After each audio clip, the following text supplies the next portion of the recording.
इतनी बड़ी भूल मत करो कन्या, मुझसे मुख फेर कर मत जाओ।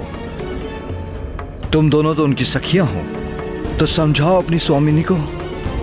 महादेव उनके योग्य नहीं।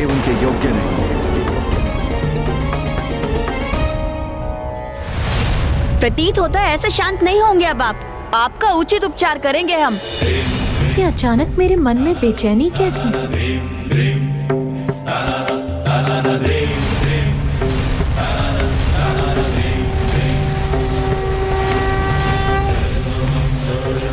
कुछ अनुचित होने का आभास क्यों हो रहा है मुझे?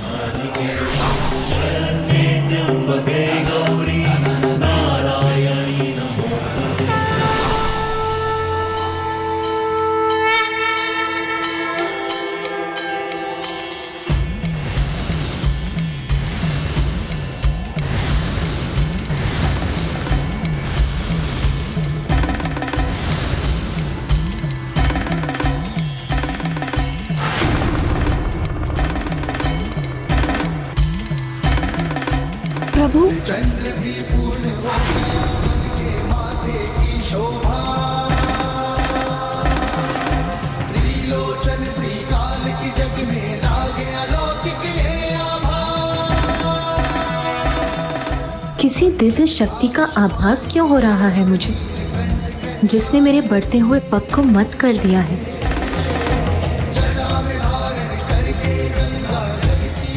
पार्वती, पार्वती।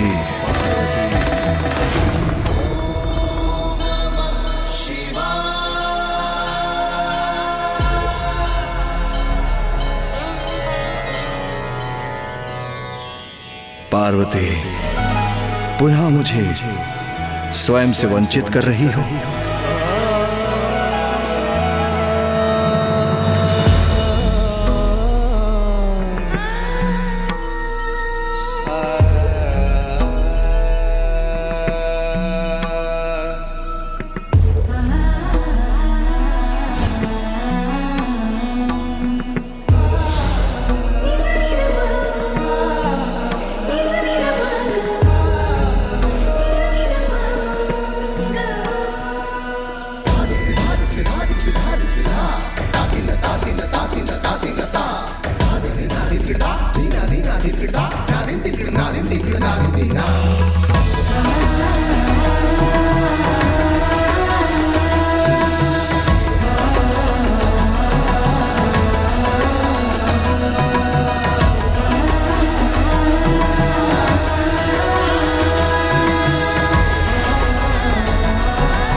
पार्वती, अपने अश्रुओं को कभी भूमि पर मत गिरने दो। ये शुभ नहीं। बहुत कष्ट दिए हैं ना तुम्हें, बहुत कठोर परीक्षा ली है ना तुम्हारी।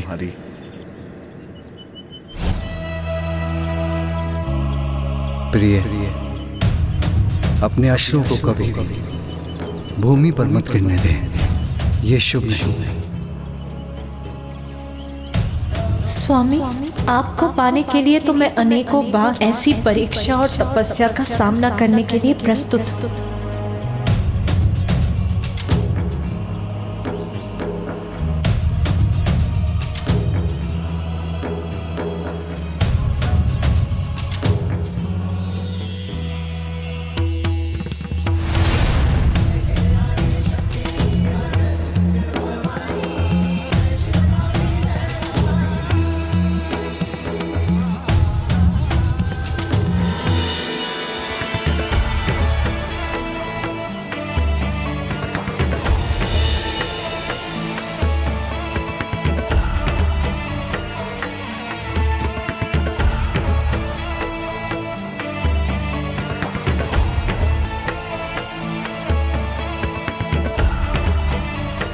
पार्वती, मैंने तो तुम्हें खो दिया था, किंतु आज तुमने मुझे पुनः पा लिया। और ये परीक्षा तो उस परीक्षा के समक्ष नगण्य है, जिसका कष्ट तुम 3 सहस्त्र वर्षों से सहन कर रही हो। जब इतने वर्षों में मैं एक पल के लिए भी तुम्हारे हृदय से दूर नहीं हुआ, तो ऐसा होना कहाँ संभव था? तुम्हें तो इस परीक्षा में सफल होना ही था प्रिय। पार्वती, मैं तुम्हारे तप से प्रसन्न हुआ और ये कठोर तपस्या तुमने मुझे पाने के लिए की, तो मैं प्रस्तुत हूं।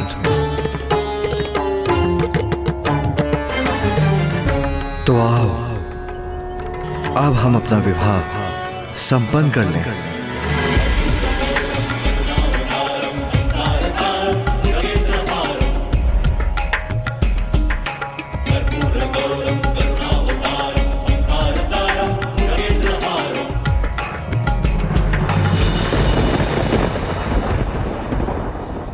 नहीं नहीं नहीं,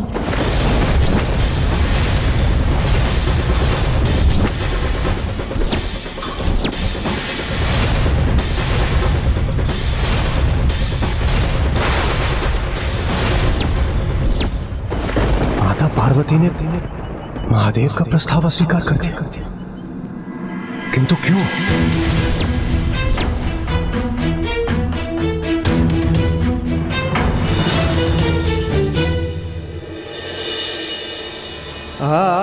पार्वती, मेरे विवाह बंधन में बंधकर मेरा सानिध्य पाने के लिए तुमने 3 सहस्त्र वर्ष मेरी तपस्या की, और अब जब मैं तुमसे विवाह करने का आग्रह कर रहा हूं, तो तुम उस आग्रह को अस्वीकार कर रही हो? हाँ प्रभु, क्योंकि उसके लिए आपको मेरे माता पिता से अनुमति प्राप्त करनी होगी।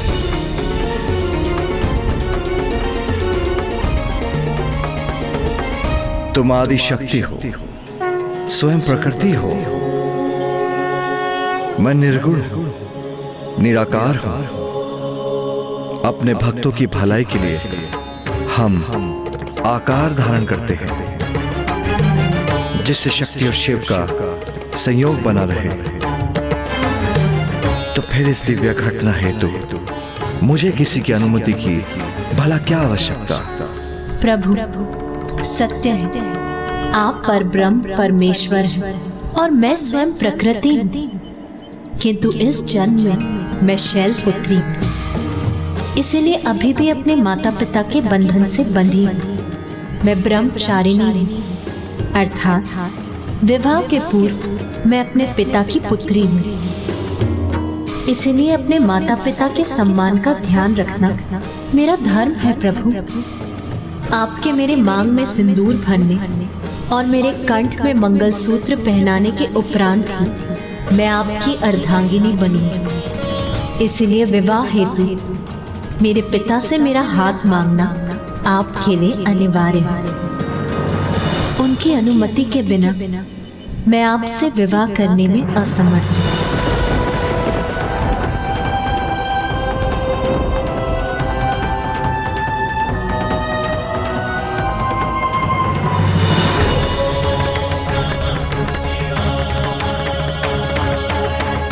माता तो चली गई, किंतु माता पार्वती और महादेव का मिलन अब दूर नहीं।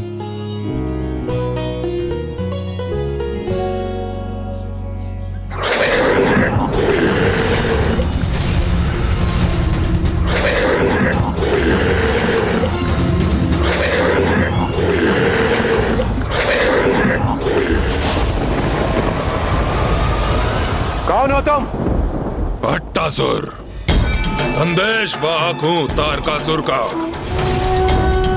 और आप सभी को इसे क्षण स्वर्ग में पहुंचने का आदेश दिया जाता है। इंद्रदेव, यह अवश्य उस तारकासुर की कोई चाल है। तुम्हारे महाराज तारकासुर ने स्वर्ग पर अनुचित अधिकार अवश्य स्थापित किया है, किंतु स्मरण रहे, वो हमारा राजा नहीं है। जाओ, जाकर कह दो उससे हम कदापि नहीं आएंगे।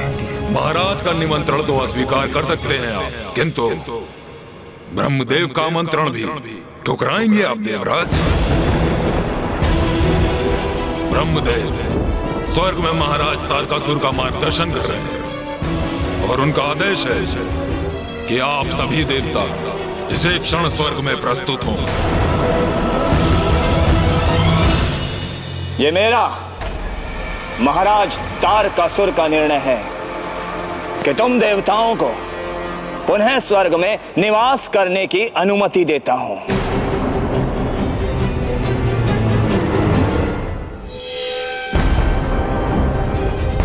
ओह, तो इसमें अवश्य ही कोई ब्रह्मदेव की योजना निहित है। तारकासुर, आप तो महान हैं, आप अत्यंत उदार हैं। हाँ। उदार तो मैं हूं, किंतु स्मरण रहे तुम मेरे अधीन हो और मेरे राज्य की देखभाल करने के लिए नियुक्त किए जा रहे हो। ये भ्रम मत पालना कि पुनः देवराज के पद पर स्थित हो गए हो तुम। हाँ हाँ तारकासुर, आप आश्वस्त रहे। हाँ वत्स तारकासुर, उचित निर्णय लिया है तुमने। यहाँ का दायित्व देवताओं को सौंपकर इन तुच्छ कार्यों के लिए तुम्हें अपनी ऊर्जा व्यर्थ करने की आवश्यकता नहीं है। उचित कह रहे हैं आप ब्रह्मदेव, ये तुच्छ कार्य तो देवता ही करेंगे और मेरा ध्यान केंद्रित होगा मेरी मायावी नगरी शोणितपुर के निर्माण पर।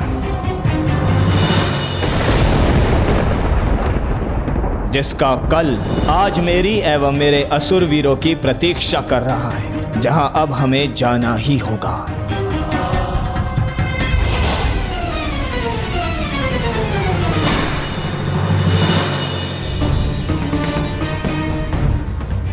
ब्रह्मदेव, आपको कोटि कोटि धन्यवाद। आपकी कृपा के कारण हम सभी देवताओं को एक बार पुनः स्वर्ग को अपना निवास स्थान बनाने का अवसर प्राप्त हुआ। देवराज, ये संकट अभी टला नहीं है। ये तो अस्थायी समाधान है। शोणितपुर की कल्पना से तारकासुर के मन में एक भटकाव उत्पन्न हुआ है।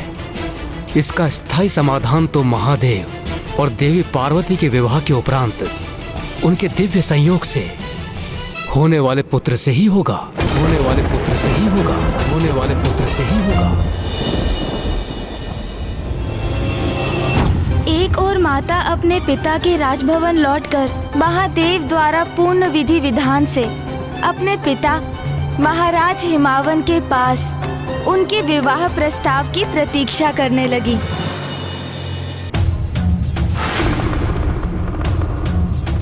और दूसरी ओर वहां कैलाश में समस्त देवता बड़े ही सहज भाव से महादेव के पास ये विनम्र निवेदन लेकर पहुंचे कि वो महाराज हिमावन के पास माता पार्वती से अपने विवाह का प्रस्ताव भेजे। महादेव, कृपा कर और विलंब मत कीजिए। हाँ महादेव, देवी पार्वती अपने पिता के वहाँ लौटकर प्रतिदिन प्रतिपल इसी प्रतीक्षा में होंगी कि आप कब उन्हें वहाँ लेने के लिए पहुँचेंगे। आप महादेव हैं, आप तो सभी विधि विधान से ऊपर हैं, किंतु देवी पार्वती को तो उनका पालन करना होगा। आपके विवाह के पूर्व उन्हें कुछ नियम निभाने होंगे। आपको विवाह हेतु उनके माता पिता से देवी पार्वती का हाथ मांगना ही होगा। शिव और शक्ति के संयोग में अब विलंब नहीं होना चाहिए, किंतु मैं स्वयं जाऊं, उनके पिता से उनका हाथ मांगू? कदापि नहीं महादेव। देवी पार्वती का प्रस्ताव लेकर मैं और नारायण आपके पास आए थे। इसी तरह आपकी ओर से भी किसी को प्रस्ताव लेकर उनके माता पिता के समक्ष प्रस्तुत होना होगा। माता लक्ष्मी के सुझाव अनुसार महादेव की ओर से उनके विवाह का प्रस्ताव लेकर सप्त ऋषि, ऋषि वशिष्ठ और उनकी पत्नी देवी अरुंधति वहां पहुंच गए। शैलराज, हम आपकी कन्या देवी पार्वती के लिए एक अत्यंत शुभ प्रस्ताव लेकर उपस्थित हुए हैं।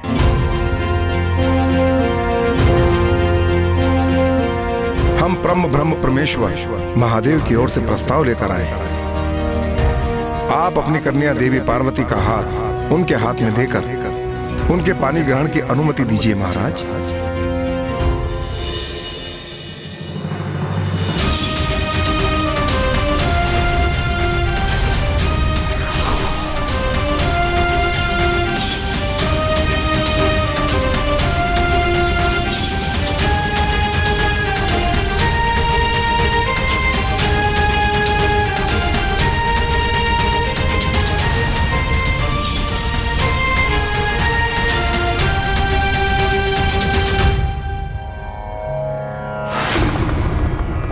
सप्तऋषि अभी तक लौटे नहीं। उन्हें आने में इतना विलंब क्यों हो रहा है? नारायण, मेरे विवाह का प्रस्ताव आपको लेकर जाना चाहिए था, क्योंकि आपके शब्दों का सम्मोहन सभी को अपने वश में कर लेता है। आप पार्वती के माता पिता से मिलते तो सहज ही विवाह का प्रस्ताव मान लेते। क्षमा कीजिएगा महादेव, देवी पार्वती मेरी बहन है। उनके विवाह का प्रस्ताव लेकर आपके पास आना मेरा कर्तव्य था, किंतु आपके विवाह का प्रस्ताव लेकर उनके पास जाना मेरे लिए उचित नहीं होगा, क्योंकि मैं तो वधू पक्ष से हूं ना। किंतु आप चिंता क्यों कर रहे हैं महादेव? कहीं आपको यह संशय तो नहीं हो रहा कि आपके भावी ससुराल पक्ष वाले आपका प्रस्ताव अस्वीकार तो नहीं कर देंगे? महादेव,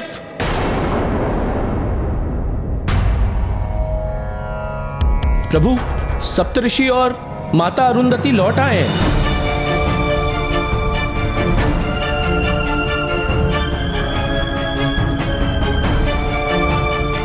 ऋषि वशिष्ठ, सब कुशल मंगल हो गया ना? आप सब लोग शांत क्यों हैं? क्या हुआ? कहीं महादेव और देवी पार्वती के विवाह में कोई अवरोध तो उत्पन्न नहीं हुआ ना?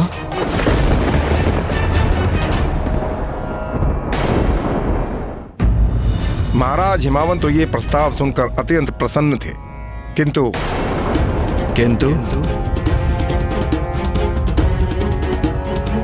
किंतु माता मैना प्रसन्न नहीं थी।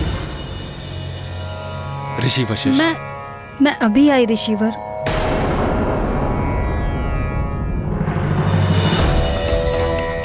देवी मैना,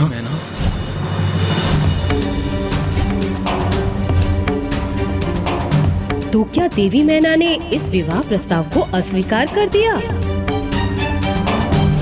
नाथ, आपको तो भली भांति ज्ञात है, उसने तप करने का हठ किया तो मैंने हृदय कठोर कर उसे जाने दिया, किंतु अब जब वो इतने दीर्घ समय के उपरांत लौटी है तो इतनी शीघ्र स्वयं से दूर जाने की अनुमति उसे कैसे दे दूं? देवी मैना, हमारी पुत्री पार्वती ने इतना कठोर तप किया है और अब उसका उचित परिणाम हमारे समक्ष है और उसे हमें स्वीकार करना ही होगा। पुत्री मैना, महाराज हिमावन,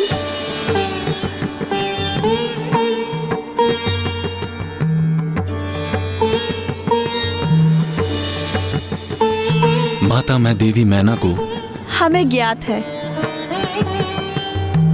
अपनी पुत्री के विवाह के विचार से आप दोनों भावुक हैं, किंतु पुत्री मैना, ये तो एक नारी के जीवन का आवश्यक चरण है। जैसे तुम भी अपने पिता की पुत्री हो, फिर तुम्हारा विवाह हुआ और तुम महाराज हिमावन की पत्नी बनी। अपने माता पिता का साथ त्याग कर आप महाराज हिमावन के साथ यहाँ हिमालय पर्वत में अपनी गृहस्थी संभाली। ये तो एक ना एक दिन होना ही है ना? हाँ देवी मैना, माता उचित कह रही हैं और हमें यह भी नहीं भूलना चाहिए कि तुमने हमारी पुत्री पार्वती को एक विशेष प्रयोजन हेतु जन्म दिया है और उसकी नियति उसकी प्रतीक्षा कर रही है।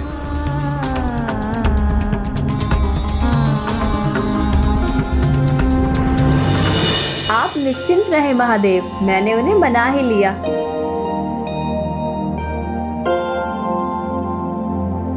मैंने कहा था ना, मेरी पुत्रवधू अरुंधति का जाना लाभप्रद हुआ। उसने स्थिति को संभाल लिया। तो महादेव, फिर प्रतीक्षा किस बात की? अब तो आप बारात ले जाने के लिए तैयारी कीजिए। महादेव, अब विलंब अनुचित है। महाराज हिमावन और माता मैना कन्यादान करने के लिए आतुर हैं। मेरे प्रभु का विवाह होने वाला है। हर हर महादेव।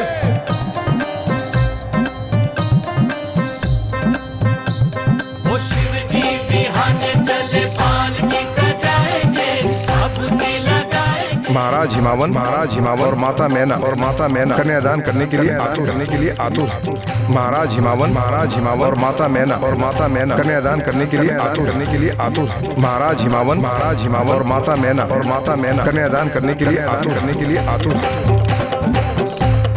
रुकिए आप सभी, शांत हो जाइए। यदि महाराज हिमावन ने कन्यादान किया तो बहुत बड़ा अनर्थ हो जाएगा।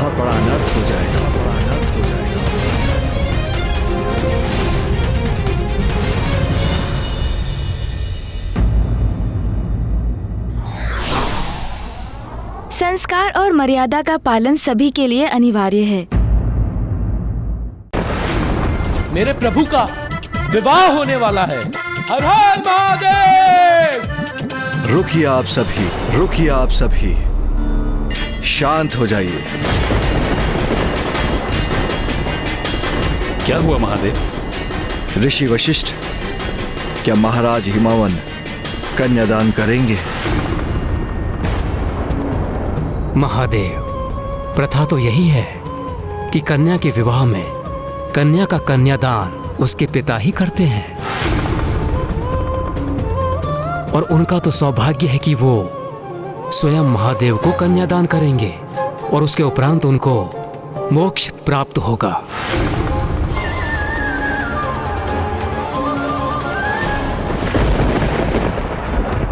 किंतु मैं कुछ भी समझने में असमर्थ हूं। क्या हुआ?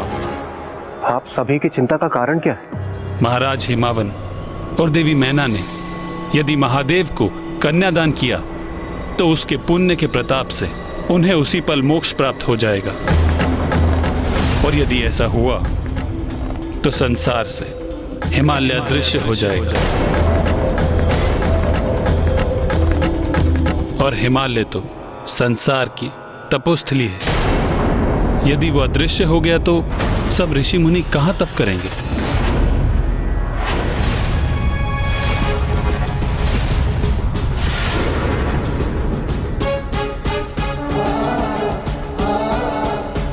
यदि महाराज हिमावन ने कन्यादान किया तो बहुत बड़ा अनर्थ हो जाएगा।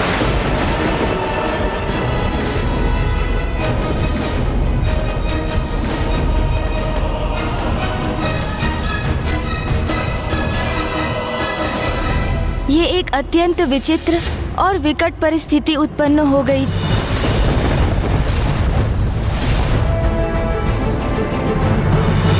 माता पार्वती पूर्ण विधि विधान से अपने विवाह के लिए प्रतिबद्ध थीं, किंतु कन्यादान के बिना उनका विवाह कहाँ संभव था।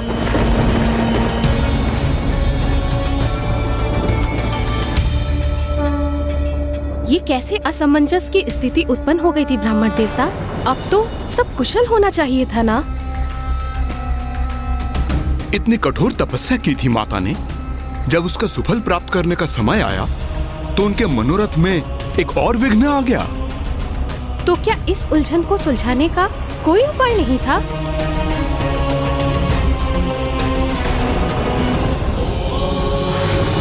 हमारे विवाह के कारण ऋषि मुनि हिमालय पर्वत से वंचित हो जाएं, ये मुझे कदापि स्वीकार नहीं। और देवी पार्वती जो स्वयं प्रकृति है, उन्हें भी कहां स्वीकार होगा कि उनके कन्यादान करने से हिमालय पर्वत संसार से लुप्त हो जाए।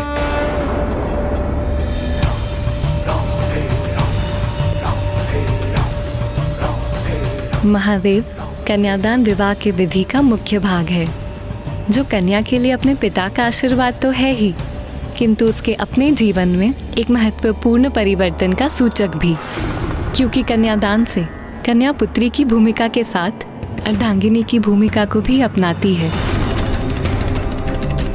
हमारे समक्ष एक विकट दुविधा है, किंतु महाराज हिमावन के द्वारा कन्यादान करने से अनर्थ हो जाएगा, अनर्थ हो जाएगा, अनर्थ हो जाएगा, अनर्थ हो जाएगा,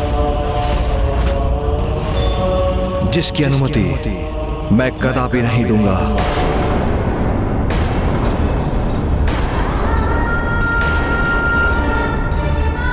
ऋषिवर, इस समस्या का फिर क्या समाधान हो सकता है?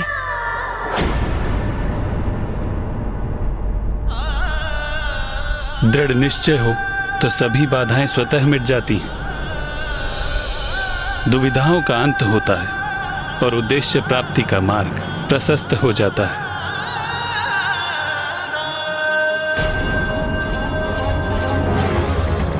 महादेव और देवी पार्वती का विवाह अवश्य होगा।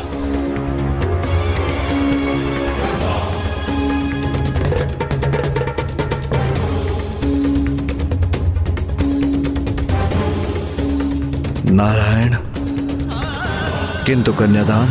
आप वर हैं महादेव, आप चिंता मत कीजिए और आप सभी बारात की तैयारियां कीजिए। शेष आप मुझ पे छोड़ दीजिए। मुझे ज्ञात है कि इस समस्या के निदान के लिए कौन उपयुक्त है।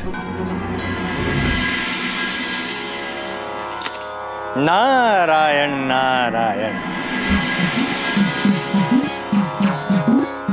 प्रणाम देव ऋषि नारद। पधारिए देव ऋषि नारद, आसन ग्रहण कीजिए।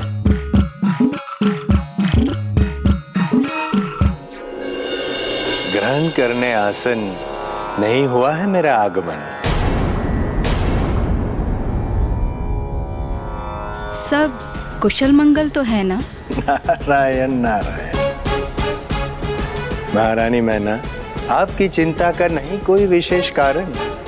देवादिदेव महादेव और देवी पार्वती का अवश्य होगा लगन। महारानी मैना, अभी अभी मैं कैलाश से ही आ रहा हूं और वहां भी अत्यंत उत्साह है। सभी मैं और सभी उत्साहित होकर बारात की तैयारी कर रहे हैं बड़े उमंग से।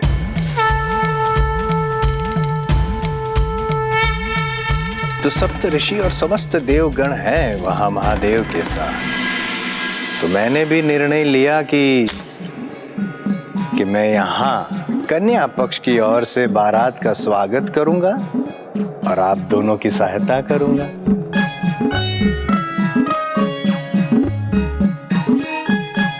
आपके इस शुभ विचार से हम कृतार्थ हुए देव ऋषि नारद। इस शुभ अवसर पर आप हमारे साथ हैं, ये हमारा परम सौभाग्य है। नारायण नारायण। माता मैना, देवी पार्वती तैयार हो चुकी है। चलिए देवर्षि नारद, मेरे साथ चलकर पुत्री पार्वती को आशीष देने की कृपा करें। अवश्य। आइए आइए।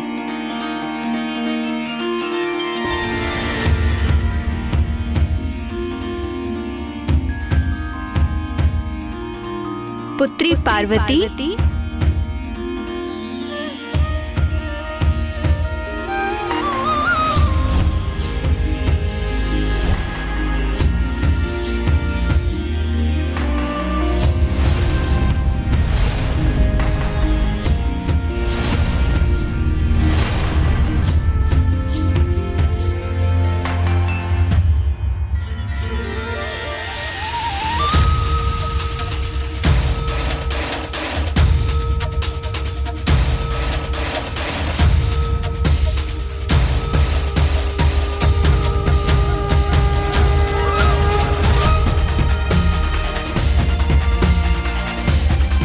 सुंदर, अति सुंदर, अद्भुत। पुत्री पार्वती, कितनी सुंदर लग रही हो तुम।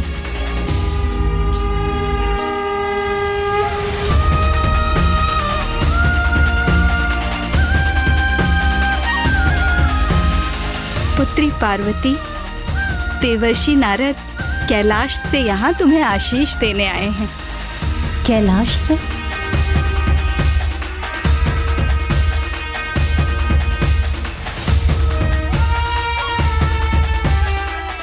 प्रणाम देवर्षि। स्वयं माँ आदि शक्ति ने पुत्री के रूप में जन्म लिया है आपके घर। प्रणाम माता आदि शक्ति। प्रणाम। आपका कल्याण हो देवी पार्वती। नारायण नारायण, भूल गया। आपके लिए एक विशेष भेंट लाया हूं मैं कैलाश से। भेंट कैलाश से?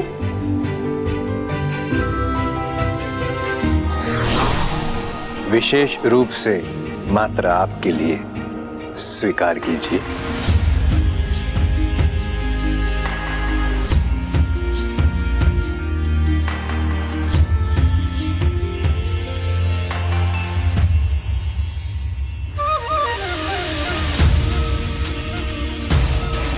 कितना सुंदर प्रतीक भेजा है मेरे जमाता ने पुत्री पार्वती के लिए। अपनी पुत्री के प्रति इतने अपार स्नेह का प्रतीक देखकर मेरा हृदय गदगद हो रहा है। अवश्य ही जमाता पुत्री पार्वती को सदैव सुखी रखेंगे, उपहारों की वर्षा कर देंगे उस पर।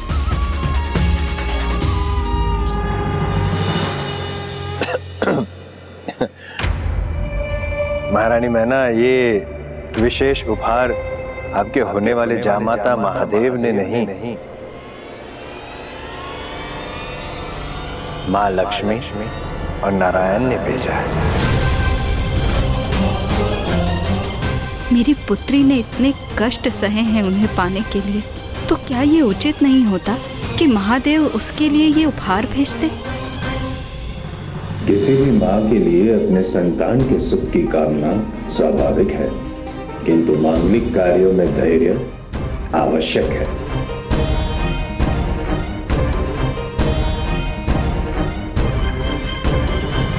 किंतु देव ऋषि योजना के अनुसार वहां पहुंचे थे ना ब्राह्मण देवता, फिर उसमें कुछ अनुचित कैसे हो सकता था? और क्या था देवर्षि नारद का विशेष प्रयोजन? देवर्षि नारद वहां क्या करने जा रहे थे? आपको इस प्रश्न का उत्तर पाने के लिए संपूर्ण कथा का श्रवण करना होगा महाराज।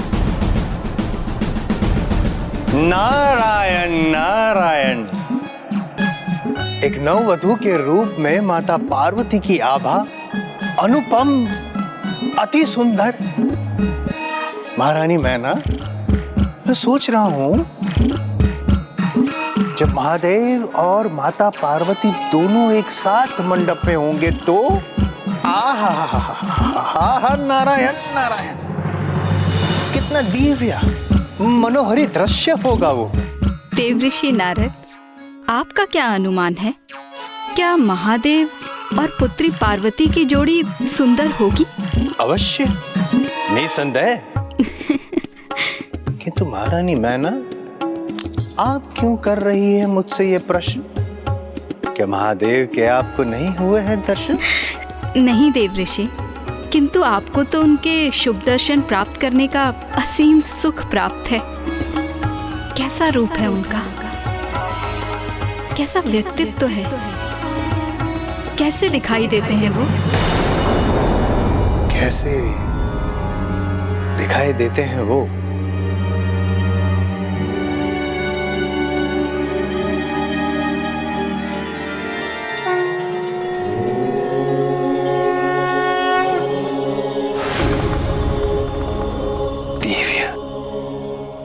दिव्य है वे, दिव्यता की प्रतिमूर्ति है वे, जिनकी जटाओं को स्वयं चंद्र सुशोभित करते हैं, जिनका मस्तक चमकता है उनके दिव्य तेज से। पुत्रों की ऐसी पैनी दृष्टि है जो आत्मा में उतरकर अंतर के सभी रहस्य को ज्ञात कर लेती है।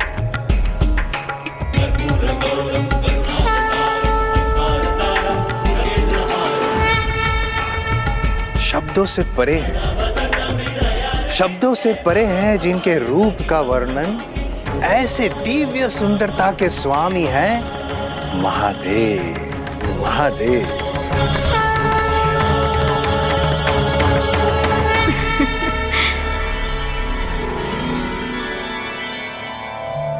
उनके समान दिव्य और सुदर्शन भला और कौन हो सकता है इस संसार में? महारानी मैना बारात द्वार पर पहुंच गई है। महारानी मैना शीघ्र अति शीघ्र आपको दर्शन होंगे, शुभ दर्शन होंगे महादेव के, और आपको ज्ञात होगा कि ऐसे जामाता को प्राप्त करना आपका कितना बड़ा सौभाग्य है।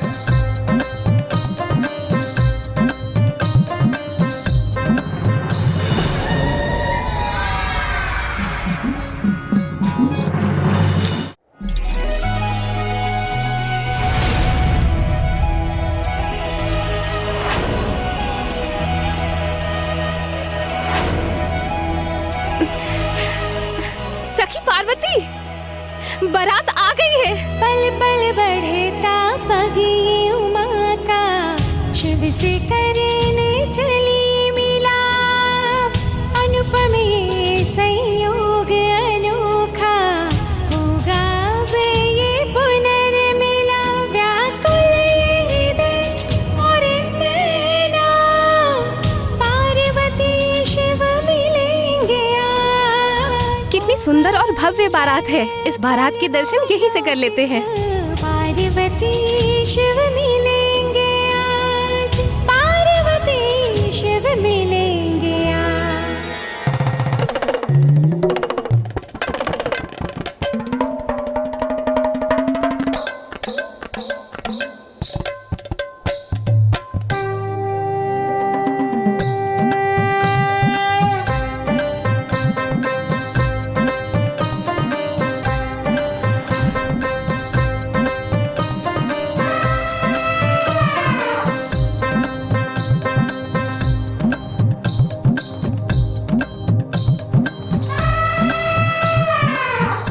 देवी मैना, आपके होने वाले जामात को ढूंढ रहे हैं आपके नेत्र, है ना? हाँ देवऋषि नारद, आपके मुख से उनकी इतनी प्रशंसा सुनकर मैं उन्हें देखने के लिए अति आतुर हो रही हूँ।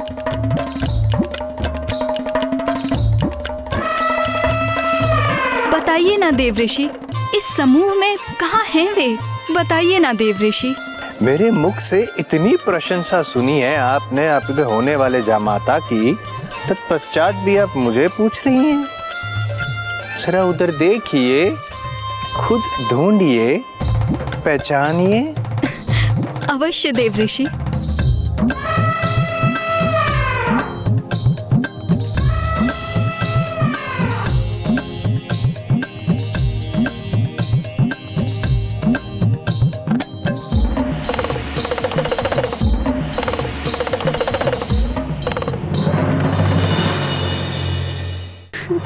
मैंने पहचान लिया देवऋषि उन्हें।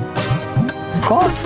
वो देखिए देवऋषि, जो अत्यंत आकर्षक व्यक्तित्व के स्वामी हैं, जिनकी चाल इतने आत्मविश्वास से भरी है, जिनका मुख इतना सुंदर है। अवश्य वही महादेव होंगे, है ना?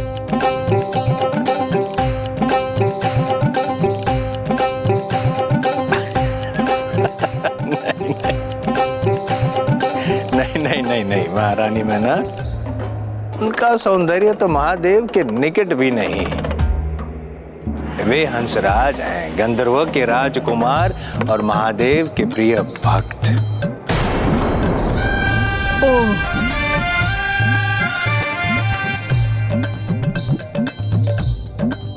जिनके भक्त इतने सुंदर हों, वे स्वयं कितने दिव्य और मनोहर होंगे।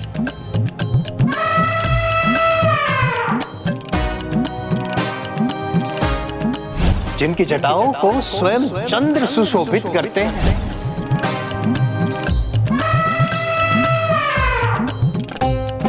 अच्छा, तो ये जो अब मेरी दृष्टि में है, जिनका राजमुकुट चंद्रमा के समान उनके मस्तक पर दमक रहा है, अवश्य यही महादेव होंगे।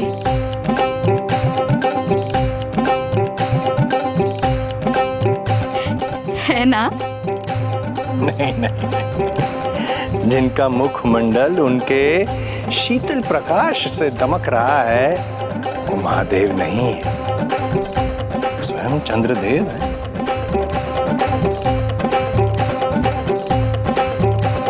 कैसा अनुपम सौंदर्य है चंद्रदेव का, जो स्वयं मेरे होने वाले जामाता की जटाओं में सुशोभित हैं, तब तो महादेव अवश्य ही और भी सुंदर होंगे।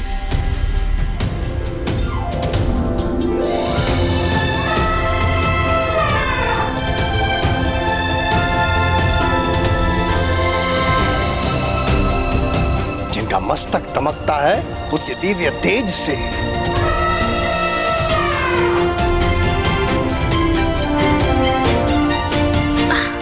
तो क्या वो महादेव हैं जिनका अपार तेज सबसे अधिक मुखरित है?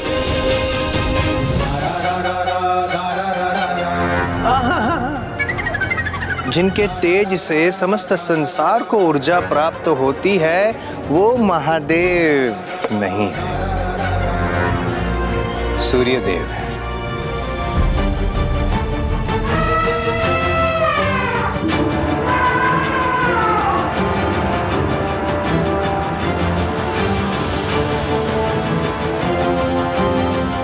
अच्छा, तो अवश्य यही जिनके व्यक्तित्व से ऐसा अनूठा आत्मविश्वास झलक रहा हो, अवश्य यही महादेव हो सकते हैं।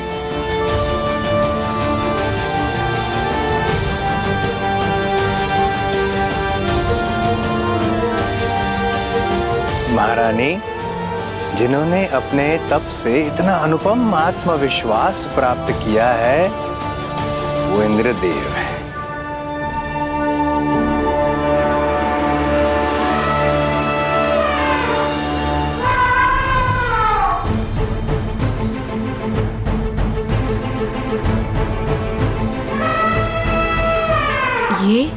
ये मैं क्या देख रही हूँ?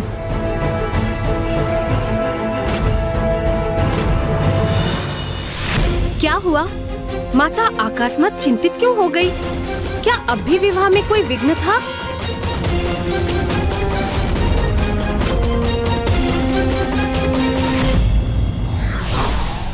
किसी भी माँ के लिए अपने संतान के सुख की कामना स्वाभाविक है, किंतु मांगलिक कार्यों में धैर्य आवश्यक है।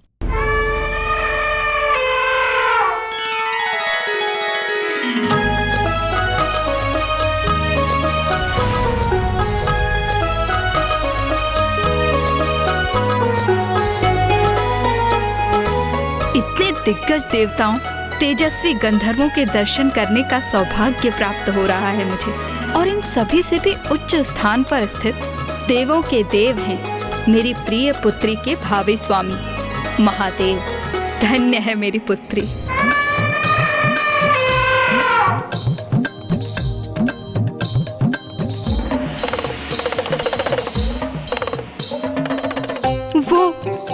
वो तो ब्रह्मदेव और माँ सरस्वती हैं।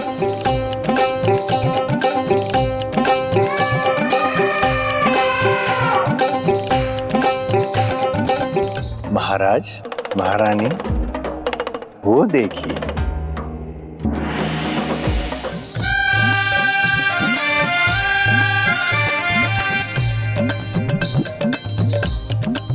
क्या वो है महादेव? वो है मेरे जमाता, हमारी पुत्री के भावी पति, हमारे जमाता। नारायण नारायण, ना ना ना ना ना, विष्णुदेव हैं। संसार के पालनहार श्री हरि नारायण स्वयं उपस्थित हो रहे हैं इस विवाह में। महारानी मैना, जब आपको नारायण का व्यक्तित्व इतना मोहक प्रतीत हो रहा है, तो जब आप महादेव को देखेंगी आप, तभी उनकी दिव्यता का आभास होगा आपको। महादेव के अनुपम शोभा का वर्णन तो मेरे शब्दों के परे है।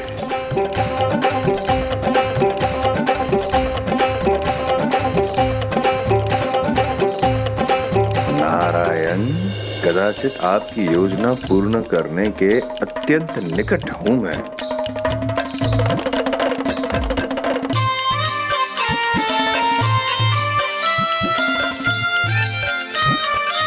जिनके मित्र, सगे संबंधी इतने मनमोहक, आकर्षक और दिव्य व्यक्तित्व के हों, वे महादेव स्वयं कैसे दिखते होंगे, यही देखने के लिए मैं लालायित हो रही हूँ।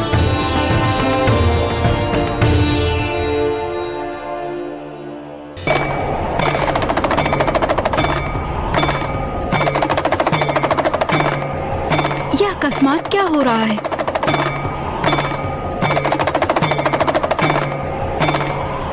देव ऋषि नारद, ये महादेव के संग ये कौन है? अघोरी मलंग।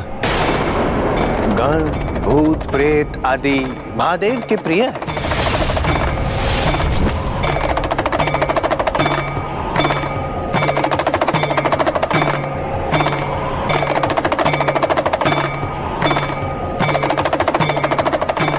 महारानी मैना, महाराज हिमावन, महादेव, महादेव।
महादेव जो देवी आदिशक्ति के वियोग में शांत और स्थिर हो गए थे, देखिए देवी पार्वती ने उन्हें पुनः जीवंत कर दिया।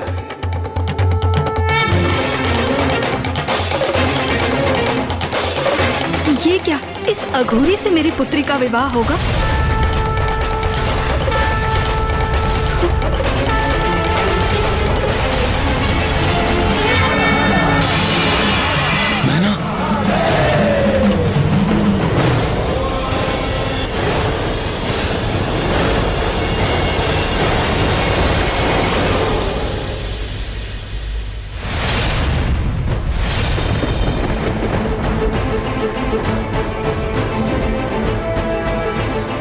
मेरा कार्य संपन्न हुआ।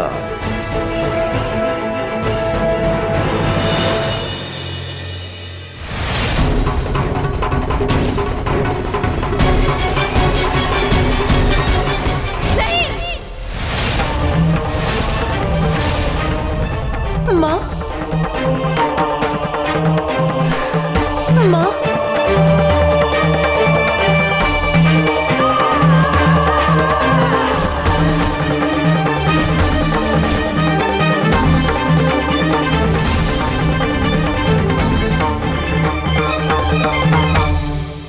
पार्वती, क्या ये हैं वो जिनके लिए तुमने 3 सहस्र वर्षों तक कठोर तपस्या की?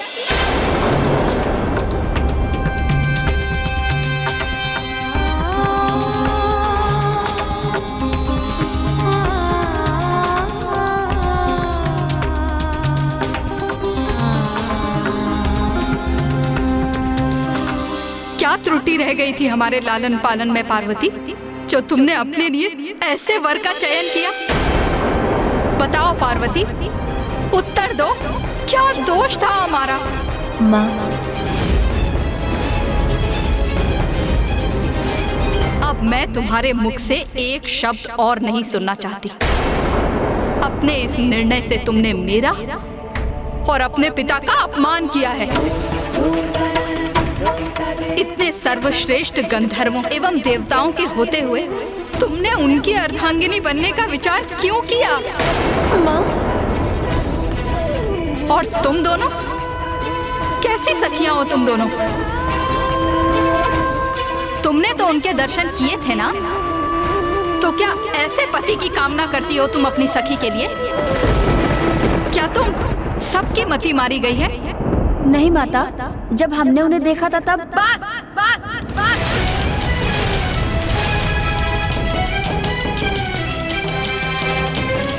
मेरे शब्द स्पष्ट सुन लो पार्वती। यदि उन्हीं से विवाह करने का निर्णय है तुम्हारा, तो उससे पूर्व मेरे कंठ में शिला बांध किसी कूप में फेंक दो मुझे और अंत कर दो मेरा।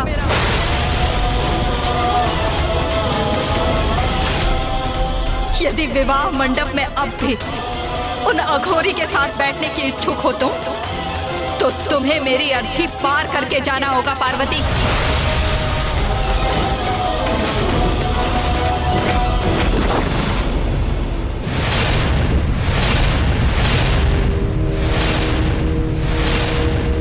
माँ।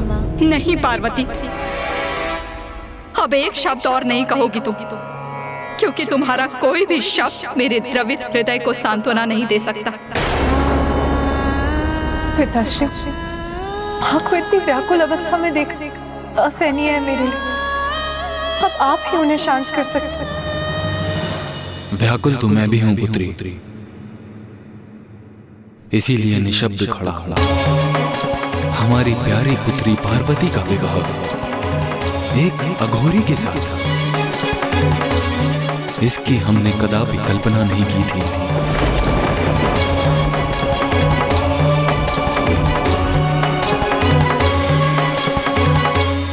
नारायण नारायण।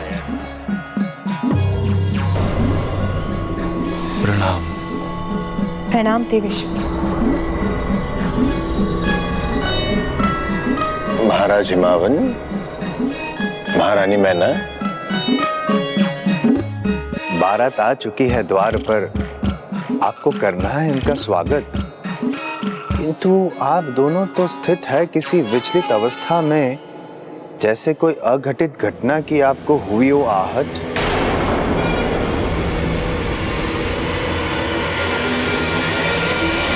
देव ऋषि नारद, कोई स्वागत नहीं होगा इस बारात का यहाँ। ये संदेश उन्हें दे दीजिए और साथ ही लौटने के लिए भी कह दीजिए।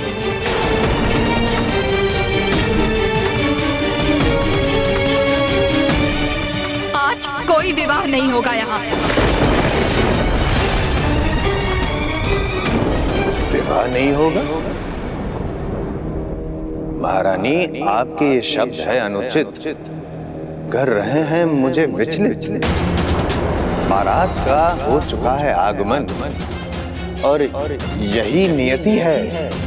महादेव और देवी पार्वती एक दूसरे का करे वरण। नहीं, कदापि नहीं देव ऋषि। वो अघोरी मेरी पुत्री पार्वती के योग्य नहीं है।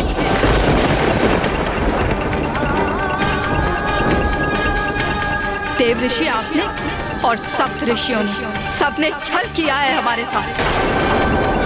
आप सभी को भली भांति ज्ञात था कि वो एक अघोरी है, फिर भी सप्त ऋषियों ने उनका प्रस्ताव लेकर यहाँ आने का दुस्साहस किया। और देव ऋषि आपने क्यों बढ़ावा दिया मेरी अपेक्षा को?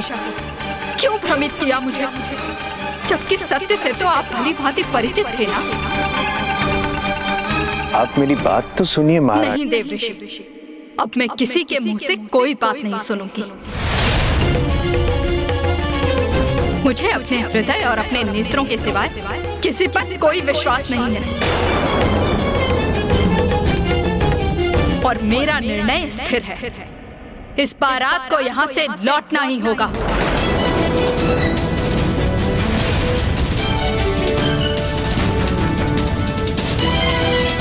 नारायण नारायण, ये तो और भी विकट परिस्थिति उत्पन्न हो गई है यहाँ। मुझे ऐसा प्रतीत होता है कि महाराज हिमावन और महारानी मैना के हृदय में हमने आवश्यकता से अधिक संशय पैदा कर दिया।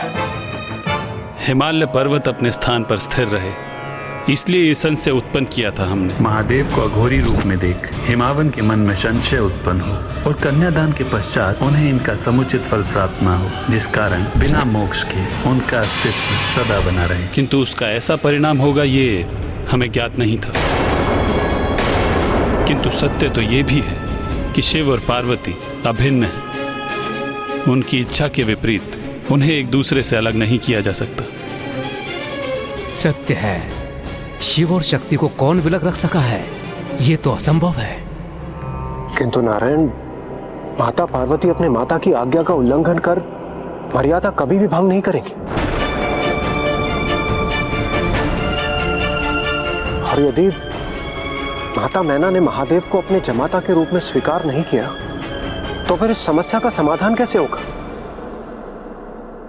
परिस्थिति बहुत विकट हो गई थी। देवता असमंजस में थे। किसी को भी ज्ञात नहीं था कि महादेव और माता आदिशक्ति की लीला किस प्रकार उजागर होगी।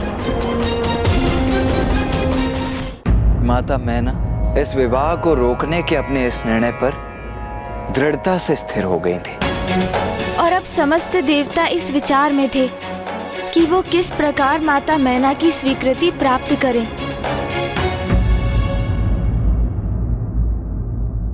देवी मैना, समस्त देवता, ऋषि, मुनि सभी आपके द्वार पर पधारे।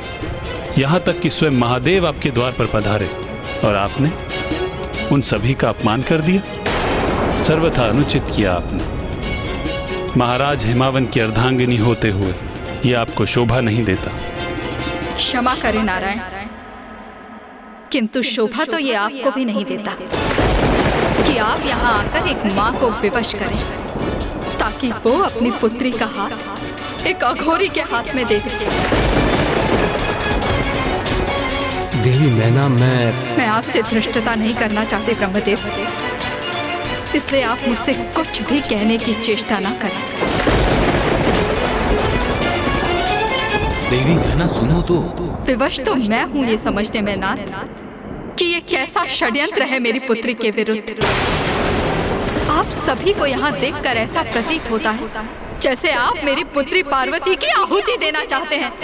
देवी मैना, देवी मैना।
माँ, मैं आपकी पुत्री हूँ, तो ये स्वाभाविक है कि मैंने आपके भिन्न रूप देखे हैं। कभी आप मोम की तरह कोमल होती हैं, क्षण भर में पिघल जाती हैं। आपकी मुस्कुराहट से आपका संपूर्ण मुखमंडल दमक उठता है, तो कभी अनुशासन का पालन करने हेतु आप कठोर भी होती हैं, तो आपका मुख भी कठोर हो उठता है। आप नारी के भिन्न रूपों को भी दर्शाती हैं माँ। आप मेरी माँ होने के साथ साथ पिताश्री की पत्नी और हिमालय पर्वत की महारानी का दायित्व भी संपूर्ण कुशलता से निभाती हैं माँ। ये सभी आपके भिन्न स्वरूप हैं जो आपके दायित्व निर्धारित करते हैं माँ। किंतु माँ, इन सभी दायित्वों से परे आप है माँ। इसी प्रकार महादेव के भी अनेक रूप हैं। वो दिगंबर है, काल भैरव है, रुद्र है, शिव है। उनके जितने रूप हैं उतने ही नाम भी, किंतु है तो वो परमेश्वर ही, महेश्वर, सबके कर्ता, हरता, स्वामी, मेरे ईश्वर, सभी के ईश्वर, साक्षात महादेव।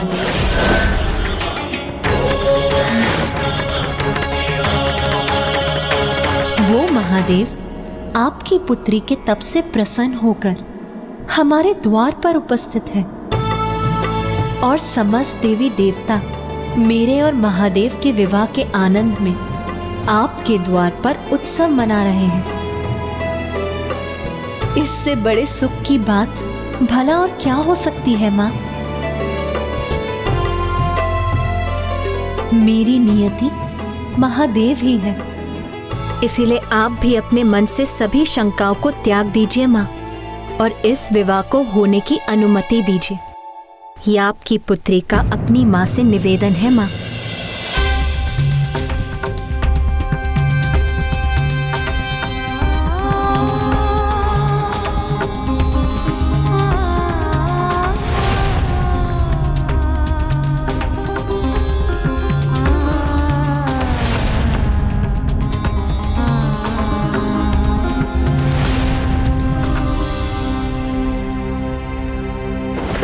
ये माँ भी अपनी पुत्री के हित को अनदेखा नहीं कर सकती। ये विवाह कदापि नहीं हो सकता।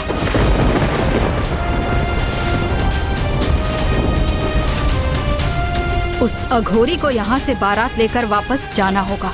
ये एक पुत्री की माँ का निर्णय है।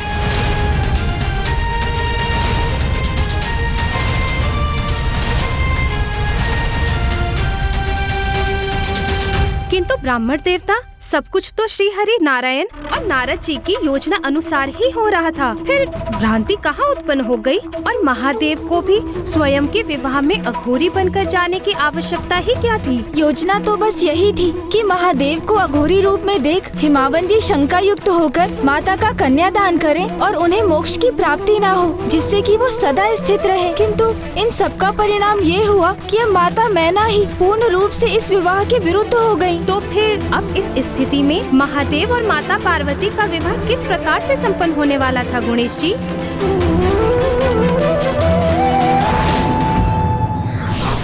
संतान के प्रति माँ की चिंता स्वाभाविक है, किंतु सत्य का तथ्य जाने बिना किसी भी निष्कर्ष पर पहुँचना भूल करवा सकता है।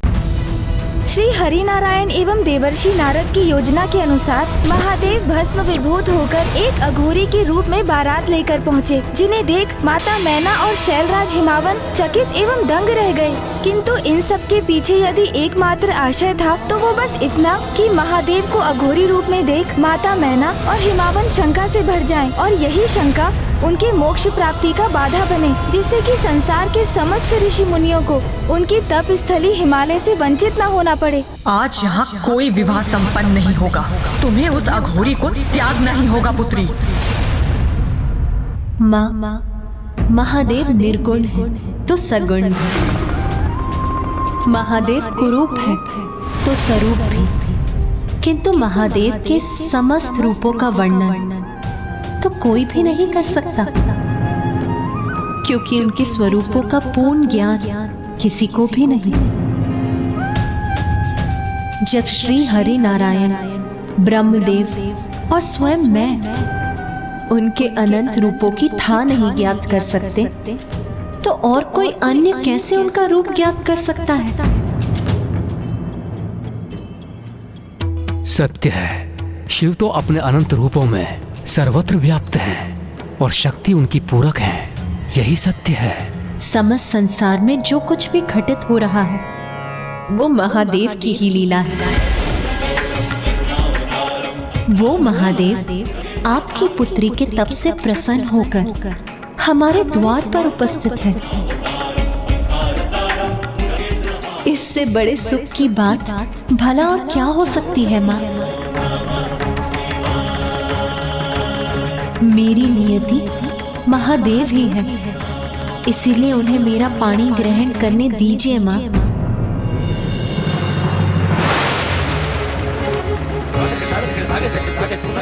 हमारी पुत्री उचित कहती है मैना, जो सभी के स्वामी हैं, जिनकी लीला अपरंपार है, उनकी इच्छा में हम बाधा कैसे उत्पन्न कर सकते हैं?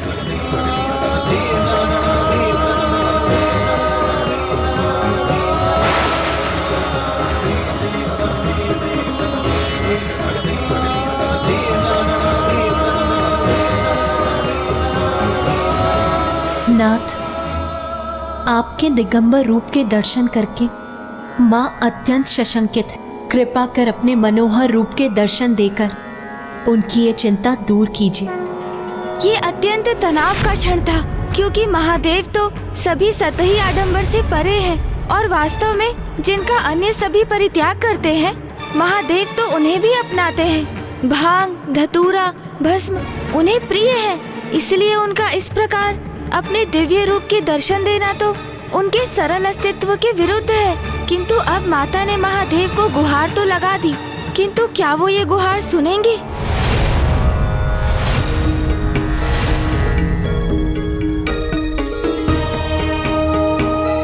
माँ, अब संकोच मत करिए और चलिए मेरे साथ। चलिए, किंतु कहाँ?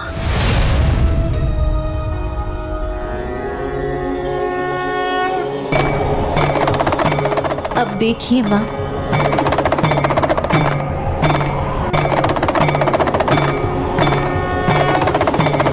लगता है मैंने प्रभु को इतना भला बुरा जो कह दिया, इसलिए कदाचित वो यहाँ से लौट गए हैं। माता, आपको एक अद्भुत और दिव्य अनुभव होने जा रहा है, इसीलिए अब आप अपने नेत्र बंद कीजिए और उनका ध्यान कीजिए।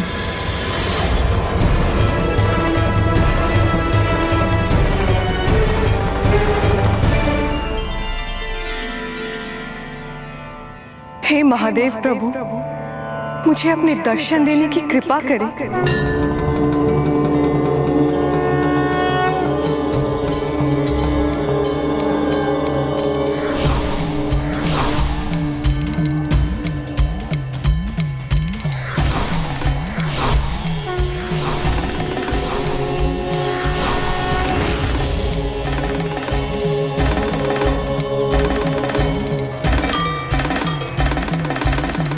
चंद्र भी पूर्ण हो गया बन के माथे की शोभा, त्रिलोचन त्रिकाल की जग में लागे अलौकिक ये आभा, बंधन का विष पान किए और नीलकंठ कहलाए, जटा में धारण करके गंगा जल की प्यास बुझाए।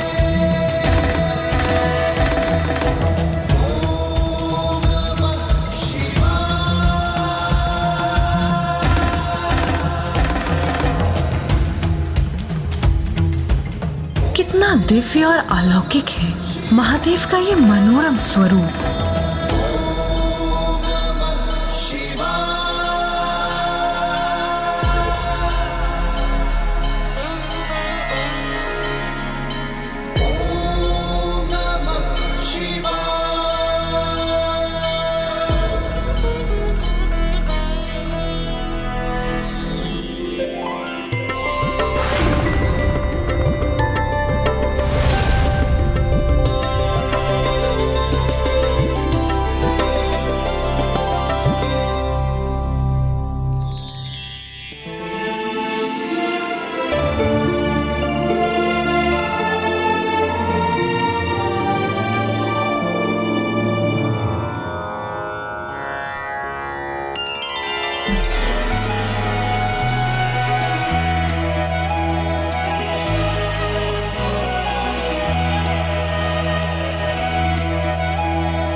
से करने चली मिलाप, अनुपम ये संयोग अनोखा, होगा अब ये पुनर्मिलाप। व्याकुल ये हृदय और नैना, पार्वती शिव मिलेंगे आज। व्याकुल ये हृदय और नैना, पार्वती शिव मिलेंगे आज। होगा मंगल पल वो लौकिक, पार्वती शिव मिलेंगे आज। होगा मंगल पल वो लौकिक, पार्वती शिव मिलेंगे आज।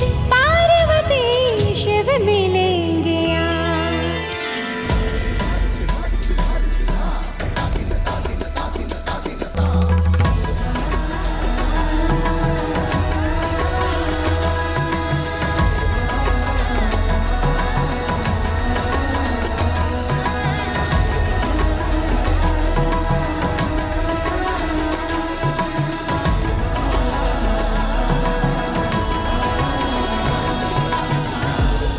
अंततः महादेव और माता पार्वती के विवाह का योग बन ही गया। तो अब तो सब कुशल था ना ब्राह्मण देवता? हाँ महाराज, माता मैना और महाराज हिमावन महादेव के मनोरम रूप के दर्शन कर शांत हो गए, किंतु महादेव के प्रति उनके हृदय में एक संदेह, एक संशय उत्पन्न हो चुका था। संशय तो ऐसा भाव है कि एक बार उत्पन्न हो जाए तो पूर्ण रूप से कभी नहीं मिटता।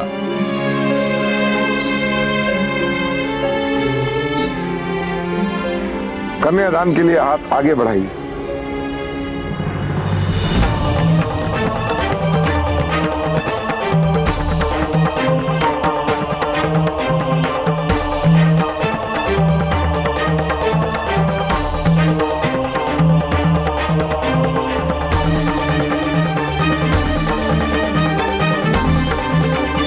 पिताश्री रुक क्यों गए?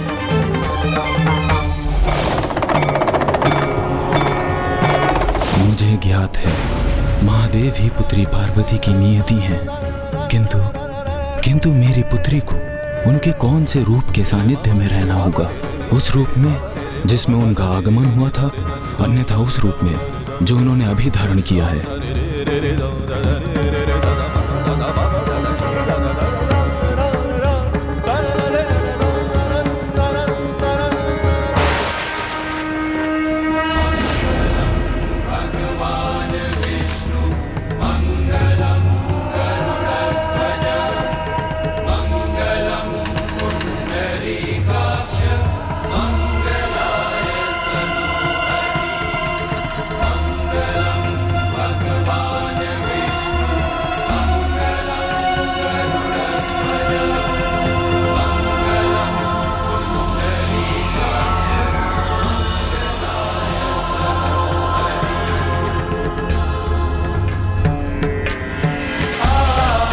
नारायण देवी आदि शक्ति के प्रिय भ्राता हैं। महाराज हिमावन भी नारायण के ही अंश हैं। इसीलिए नारायण स्वयं देवी पार्वती के कन्यादान में भी उपस्थित हैं।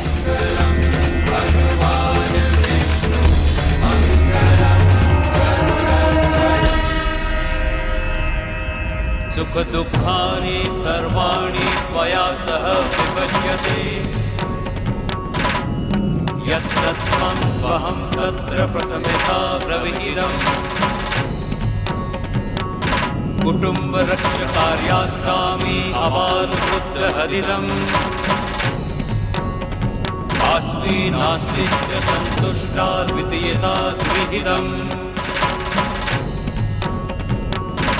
रुद्रु भक्तिरता नित्यं सदैव प्रियभाषिणी, भविष्यामि पदेच्चैव तृतीयसा प्रविहितम्। आर्ते आर्ता भविष्योमि सुखदुःखा विभागिनी, तवाज्ञा पालयाम्यामि कन्या भूर्यपदे।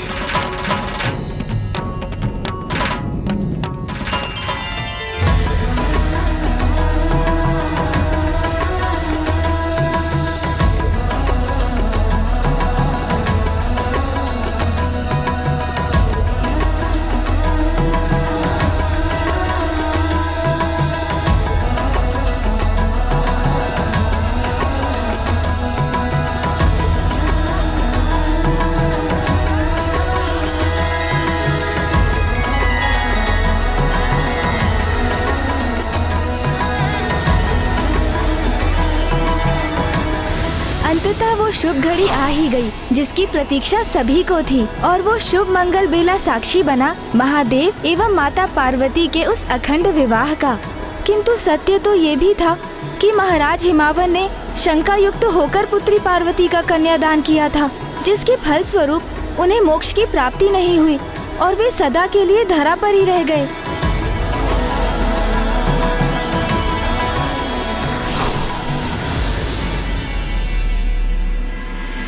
अपना मनोहर रूप धारण करने हेतु आपको अनेकों धन्यवाद। पार्वती, आपने मुझे पाने के लिए पुनः जन्म लिया, मेरी सेवा की, मेरा सानिध्य प्राप्त करने के लिए तपस्या की, इतनी कठोर परीक्षा दी, तो आपकी मां को मनाने के लिए इतना तो मैं कर ही सकता था।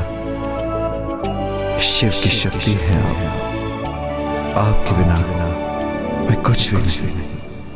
अब मैं आपको अपने से विलग नहीं होने दूंगा।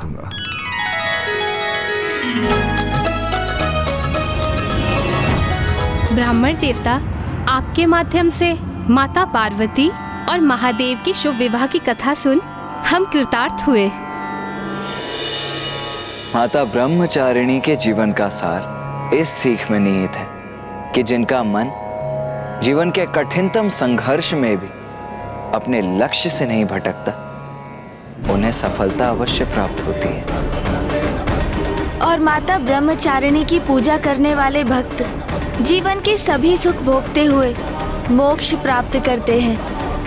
माता ब्रह्मचारिणी का जीवन इसका भी द्योतक है कि वो कन्या जो अपने मन को पवित्र रख अपने जीवन में पूजा, व्रत एवं तपस्या को अंगीकार करती है, उसे एक ऐसे गुणी पति की प्राप्ति होती है जो उसके लिए सर्वथा योग्य होता है, जैसे माता पार्वती को महादेव प्राप्त हुए। किंतु इसमें तो सौभाग्य दोनों का ही था। जहाँ एक और माता पार्वती को महादेव प्राप्त हुए, महादेव को भी तो माता आदिशक्ति का साथ प्राप्त हुआ।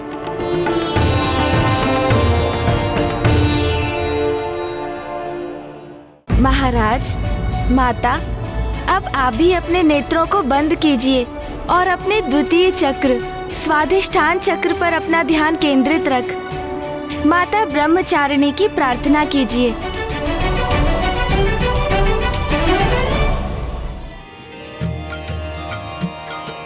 दधाना कर पद्माभ्यां क्षमाला कमंडलू देवी प्रसीदतु मयि ब्रह्मचारिण्यनुतं मा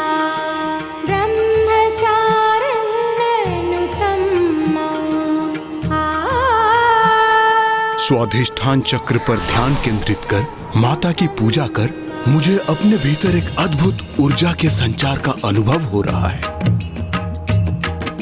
जय मां ब्रह्मचारिणी, ब्रह्मा को दिया ज्ञान, नवरात्रि के दूसरे दिन सारे करते ध्यान, शिव को पाने के लिए किया है तप भारी, ओम नमः शिवाय जाप कर शिव की बनी वो प्यारी, भक्ति में खा कर लिया कांटे जैसा शरीर,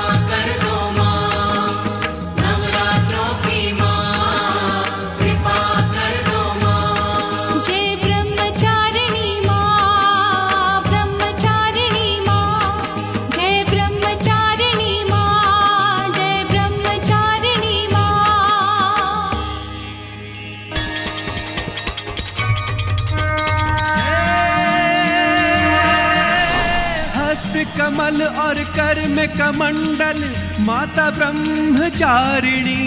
शिव को प्रसन्न किया अम्बे ने, धर के रूप तपस्विनी है माँ, धर के रूप। अब हम माता के तृतीय स्वरूप की कथा कल सुनेंगे। तृतीय दिवस? क्या हुआ माता सरला? कल तृतीय दिवस है ब्राह्मण देवता। आपने मेरे स्वामी को लेकर 10 दिवस उपरांत उनके भाग्य की भविष्यवाणी की थी। तो आपके मन में संशय उत्पन्न हो ही गया देवी सरला। मैंने आपसे कहा था ना, मुझे कुछ नहीं होगा। माता सरला, आप विचलित मत होइए। बस आप माता आदि शक्ति के सभी स्वरूपों की कथा पर अपना ध्यान केंद्रित रख। इन नवरात्रि के दिवसों में एकाग्रचित हो, बस उन्हीं की पूजा कीजिए। ब्राह्मण देवता, मैं माता के तृतीय स्वरूप की कथा सुनने के लिए अति उत्सुक हूँ। और हम आपको ये कथा सुनाने के लिए तत्पर हैं, क्योंकि आपको तो ज्ञात भी नहीं, किंतु पिताजी को काशी से दूर करने के आपके निर्णय के परिणाम का आपको आभास हो, इस पर बहुतों की आस टिकी है महाराज देवोदास। माता के प्रत्येक दिवस की कथा के उपरांत जैसे जैसे आपकी कुंडलिनी का एक एक चक्र जागृत होता जाएगा, पिताश्री को काशी से दूर रखने की अपनी भूल का आभास आपको स्वतः ही हो जाएगा।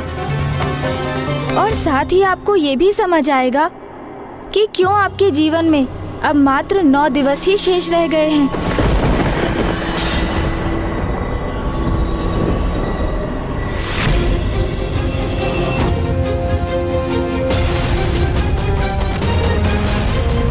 माँ आदि शक्ति, मैं वेद माता आपसे गुहार लगाती हूँ कि कृपा कर वेद की रक्षा कीजिए।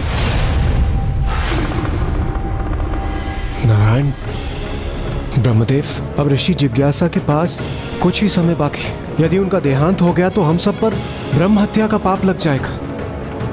हमारी दुर्बलता और पीड़ा और भी बढ़ती जा रही है। आपको धैर्य रखना होगा इंद्रदेव। कदाचित कुंडलिनी के सभी चक्र जागृत होने के उपरांत महाराज देवोदास महादेव को काशी बुलाने के लिए सहमत हो जाएं।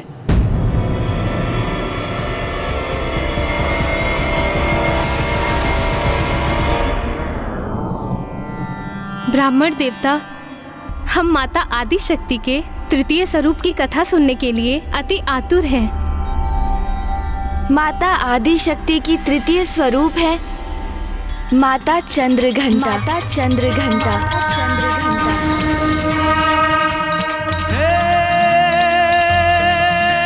शीश चंद्र और रूप अलौकिक है माँ चंद्रघंटा। घंटे की नाद से पाप विनाशे, हरती सारी विपदा है माँ, हरती सारी विपदा है माँ, हरती सारी विपदा। ईश्वर के रूप अनंत हैं, जो जिस रूप में स्मरण करता है ईश्वर उसी रूप में अपने भक्त को कृतार्थ करते हैं।